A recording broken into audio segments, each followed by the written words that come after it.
कभी ध्यान दिया है कि जब स्क्रीन पर कुछ तेजी से चलता है तो उसके पीछे एक धुंधली सी परछाई क्यों दिखती है? इसे घोस्टिंग कहते हैं।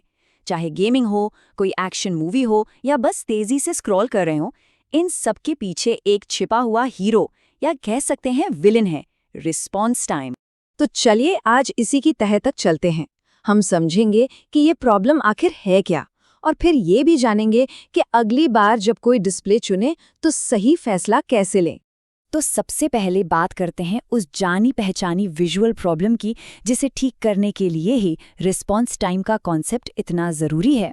सवाल बहुत सीधा है, स्क्रीन पर तेज़ी से हिलती हुई चीज़ों के पीछे वो धुंधलापन, वो परछाई आखिर आती कहाँ से है? ये एक ऐसी चीज़ है जो गेमर्स से लेकर मूवी देखने वालों तक सबने कभी ना कभी महसूस की होगी। देखिए, इसका जवाब काफ़ी सिंपल है। जब स्क्रीन के छोटे छोटे पिक्सल एक्शन की रफ्तार के साथ कदम से कदम नहीं मिला पाते, तो वो अपने पीछे एक हल्की सी लकीर छोड़ जाते हैं।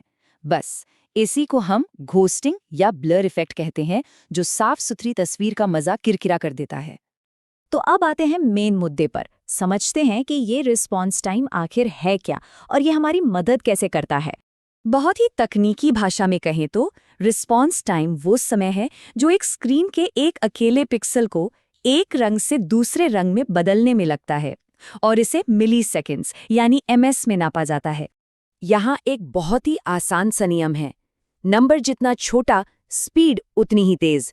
मतलब एक 1 ms रिस्पॉन्स टाइम वाला डिस्प्ले 5 ms वाले डिस्प्ले के मुकाबले कहीं ज्यादा तेजी से रंग बदलता है, और नतीजा एक्शन एकदम क्रिस्टल क्लियर दिखता है। चलिए इसको एक और आसान तरीके से समझते हैं।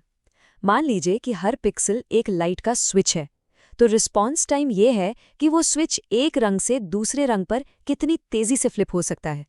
जितना तेज फ्लिप होगा, तस्वीर उतनी ही साफ दिखेगी। तो फर्क बिल्कुल साफ है। अगर रिस्पॉन्स टाइम धीमा है, मतलब 5 ms से ज्यादा, तो मोशन ब्लर और घोस्टिंग दिखेगी, और अगर रिस्पॉन्स टाइम तेज है, जैसे 2 ms से कम, तो एकदम शार्प, स्मूथ और क्लियर मोशन का अनुभव मिलेगा। अच्छा, रिस्पॉन्स टाइम तो समझ आ गया, लेकिन एक और चीज़ है जिसमें लोग अक्सर कंफ्यूज हो जाते हैं, और वो है रिफ्रेश रेट। इन दोनों को अलग अलग समझना बहुत ज़रूरी है। ये टेबल इन दोनों के बीच का अंतर बिल्कुल साफ कर देती है। देखिए, रिस्पॉन्स टाइम ms है पिक्सल के रंग बदलने की स्पीड, जबकि रिफ्रेश रेट हर्ट्ज है कि पूरी स्क्रीन एक सेकंड में कितनी बार नई इमेज दिखाती है। एक पिक्सल की स्पीड है, दूसरा पूरी स्क्रीन। और असली बात यह है कि ये दोनों अकेले काम नहीं करते, इन्हें एक टीम की तरह काम करना होता है। अगर स्क्रीन का रिफ्रेश रेट बहुत हाई है लेकिन रिस्पॉन्स टाइम धीमा है, तो भी मोशन ब्लर दिखेगा। बेस्ट एक्सपीरियंस के लिए दोनों का अच्छा तालमेल जरूरी है। तो अब जब ये सब पता चल गया है, तो देखते हैं कि अलग अलग कामों के लिए क्या सही है, क्योंकि सच तो ये है कि हर किसी को सबसे तेज रिस्पॉन्स टाइम वाले मॉनिटर की जरूरत नहीं होती। देखिए, ये पूरी तरह इस बात पर निर्भर करता है कि काम क्या है। अगर कोई प्रोफेशनल गेमर है तो उसके लिए 0.5 से 2 मिलीसेकंड आइडियल है। फिल्में और वीडियो देखने के लिए 5 ms से कम कुछ भी बहुत अच्छा है, और अगर ऑफिस का काम या ब्राउजिंग करनी है तो 8 ms तक भी कोई दिक्कत नहीं है। और अब आखिर में एक बहुत ज़रूरी बात, वो है मार्केटिंग। चलिए देखते हैं कि कंपनियां इन नंबरों को कैसे दिखाती हैं और हमें क्या ध्यान रखना चाहिए। आपने गेमिंग मॉनिटर्स के बॉक्स पर अक्सर ये देखा होगा, बड़े बड़े अक्षरों में लिखा होता है 1 ms GTG। GTG का मतलब है ग्रे टू ग्रे। ये नंबर देखने में तो बहुत शानदार लगता है, पर इसकी पूरी सच्चाई कुछ और है।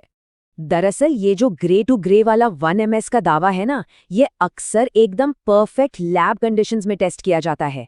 ये बेस्ट केस सिनेरियो है जो हमारी रोजमर्रा की असल दुनिया के इस्तेमाल से काफी अलग हो सकता है। तो इसका मतलब ये नहीं है कि वो मॉनिटर खराब है।